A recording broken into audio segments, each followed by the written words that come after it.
రీసెంట్గా నా దగ్గరికి ఒక 21-year-old మేల్ వాళ్ళ మదర్తో పాటు కన్సల్టేషన్ కోసం వచ్చారు.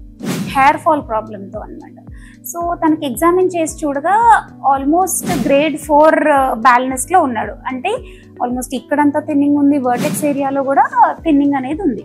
సో నేను తనకి మెడికేషన్తో పాటుగా ఎక్స్ప్లెయిన్ చేసి జిఎఫ్సి ట్రీట్మెంట్ కూడా సజెస్ట్ చేశాను. వాళ్ళ మదర్, మేడం 21 years కదా బాబుకి, మెడికేషన్ ఒక్కటే ఇవ్వండి, అందులో కూడా టాబ్లెట్స్ ఇవ్వకండి, ఓన్లీ సీరమ్స్ ఇవ్వండి, దాంతోనే తగ్గేలాగా చూడండి అని అన్నారు. సో నాకు అప్పుడు అనిపించింది, ఏ స్టేజ్లో మనమైతే కరెక్ట్గా ట్రీట్మెంట్ స్టార్ట్ చేయగలుగుతామో ఆ స్టేజ్లో స్టార్ట్ చేస్తే మనము బ్యాలెన్స్ అనేది రివర్స్ చేసే అవకాశం ఉంటుంది. సో 21 yearsలోనే తనకి grade 4 బ్యాలెన్స్ ఉంది, స్ట్రాంగ్ జెనెటిక్ హిస్టరీ ఉంది, అంత థిన్నింగ్ ఉన్నప్పుడు మనం ఆ టైంలో జిఎఫ్సి ట్రీట్మెంట్ అనేది స్టార్ట్ చేసుకుంటే ఆ గ్రేడ్ని రివర్స్ చేసుకునే అవకాశం ఉంటుంది. అలాగే వదిలేసామనుకోండి, ట్యాబ్లెట్స్ వాడకుండా, ట్రీట్మెంట్స్ తీసుకోకుండా ఒక 2-3 yearsలో తను grade 5, grade 6కి వెళ్ళిపోతాడు. అప్పుడు హెయిర్ ట్రాన్స్ప్లాంట్ తప్ప మన దగ్గర ఆప్షన్ ఉండదు.